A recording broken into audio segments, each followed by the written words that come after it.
अस्सलाम वालेकुम। कैसे हैं आप? उम्मीद है कि आप सब खैरियत से होंगे। तो आज मैं आपके लिए बनाने जा रही हूँ कढ़ी। तो कढ़ी बनाने के लिए मैंने तकरीबन 1.5 किलो लस्सी ले ली है। इसमें 1 पाव बेसन ले लिया है। आलू 3 से 4 अदद ले लिए हैं। अदरक, लहसुन, प्याज, हरी मिर्चें ये मैंने सारी एक ही चीज़ में टोकरी में डाली क्योंकि इन सबका हमने पेस्ट बनाना है। प्याज 2 अदद ले लिए हैं। टमाटर मैंने 2 अदद लेके इसको काट लिए। सबसे पहले हमने जो लस्सी है उसके अंदर हमने ये बेसन डालना है और इसको अच्छे से हमने फेंट लेना है, मिक्स कर लेना है लस्सी के अंदर। ये देखें, मैं बेसन इसके अंदर डाल के इसको मिक्स करने लगी। हमारे घर में आलू कढ़ी के अंदर शौक से खाए जाते हैं, तो इसीलिए मैंने आलू भी डाले हैं क्योंकि वो हमारे घर में खाते हैं कढ़ी पकौड़ा आलू। तो ये देखिए बेसन जो सा है वो इसमें मिक्स हो चुका है। अब मैंने एक पतीला लिया है, उसमें मैंने ऑयल डाला है। ऑयल डाल के प्याज हमने उसमें डाल के उसको ब्राउन करना है, लाइट ब्राउन करना है, ज़्यादा डार्क ब्राउन नहीं करना हमने, ठीक है। ये आप देखें प्याज मेरा लाइट ब्राउन हो चुका है। अब मैंने इसके अंदर टमाटर डाल दिए हैं,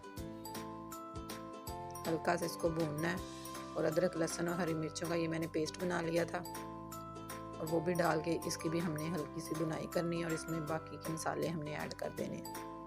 सबसे पहले हमने हल्दी का 1 चम्मच डाला है। नमक तकरीबन हम इसमें डालेंगे 2.5 चम्मच। लाल मिर्च का पाउडर 2 चम्मच। इनको डाल के इनकी अब हमने सब चीज़ों की अच्छे से भुनाई करनी है। ये आप देख सकें मुझे तकरीबन 8 से 10 मिनट हो गए इसकी भुनाई करते हुए। हम जो हमने वो लस्सी बेसन के अंदर तैयार की हुई थी वो इसमें डाल देना है। वो मिक्सर डाल के जितना हमने वो बेसन और लस्सी का मिक्सचर बनाया था उतना ही उसके हिसाब से ही हमने उसके अंदर पानी डाल देना है और इसको कढ़ी को अब हमने पकने के लिए रख देना है।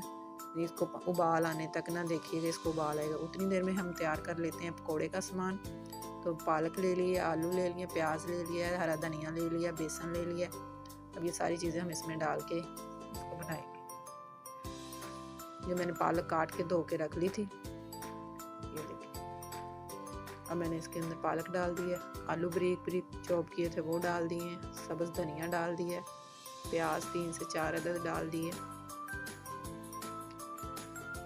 नमक डाला 2 चम्मच अपने टेस्ट के हिसाब से, कोई तेज़ खाता कोई कम खाता है। लाल मिर्च 2 चम्मच,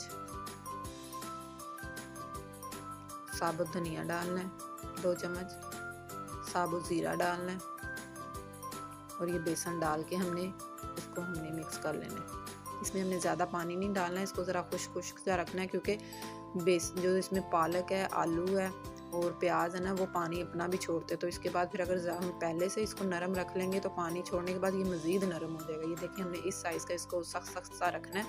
10 से 15 मिनट के अंदर उन्होंने पानी छोड़ देना और इसने मज़ीद नरम हो जाना। अब दूसरी तरफ हम अपनी कढ़ी को देखते हैं कहाँ तक पहुँची है।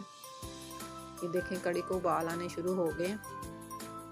इसको हमने ऐसे हिलाते जाना है जब तक इसको सही से उबाले आने शुरू नहीं रहे, तब तक हमने कढ़ी के ऊपर ही खड़े रहना है ताकि, क्योंकि ये बाहर निकल आती उबल जाती है, तो हमने इसको उबलने नहीं देना, इसके पास ही खड़े रहना है ताकि ये इसको चम्मच हिलाते रहें और ये पकती रहे। ये देखें अब अच्छे से उबाले आने शुरू हो गए हैं, अब ये बाहर नहीं निकलेगी, इसको अब छोड़ देना है। दूसरी तरफ अब हम कढ़ाई में मैंने ऑयल गर्म कर लिया और पकौड़े का सामान हमारा तैयार हो चुका था, तो पकौड़े निकालने शुरू कर दिए हमने। देखिए हमारे पकौड़े फ्राई हो रहे हैं।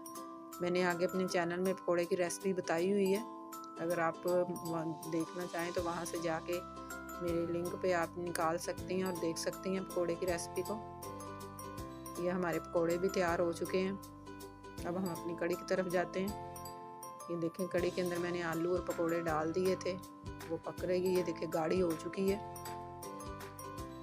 अब हमने इसमें मज़ीद पकौड़े डालने हैं। ये आप देख सकती हैं, ये मैं दूसरी दफ़ा इसमें डाल रही हूँ। ये पकते पकती कढ़ी के अंदर पकोड़े अगर डाल देंगे ना तो पकोड़े थोड़े से ना ज़रा नरम से हो जाते हैं। अगर पकी हुई कढ़ी के अंदर डालेंगे, एक तो वो कढ़ी को चूस लेते हैं कि सख्त हो जाती है कढ़ी ना। दूसरा हमने कढ़ी को इस स्टेज पे रखना है, ना वो ज़्यादा गाढ़ी हो और ना ही वो ज़्यादा पतली हो, क्योंकि जब पकोड़े हमने डालने हैं तो वो खुद ब खुद गाढ़ी हो जाएगी। हमने गरम मसाला इसमें ऐड कर दिया, सूखी मेथी डाल दी, अगर आपके पास है तो डाल दें, नहीं है तो कोई बात नहीं। और इसको अब मिक्स कर लेना है। दूसरी तरफ अब हम इसका तड़का तैयार करेंगे। ये साबुत ज़ीरा मैंने डाल दिया 1 चम्मच ऑयल के अंदर। भिंडी मिर्च मैंने डाल देनी है इसमें 3 से 4 अदद।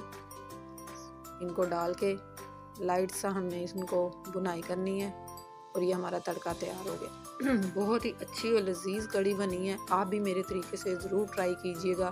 अपनी दुआओं में याद रखिएगा। मेरे चैनल को सब्सक्राइब कीजिएगा। अल्लाह हाफिज़।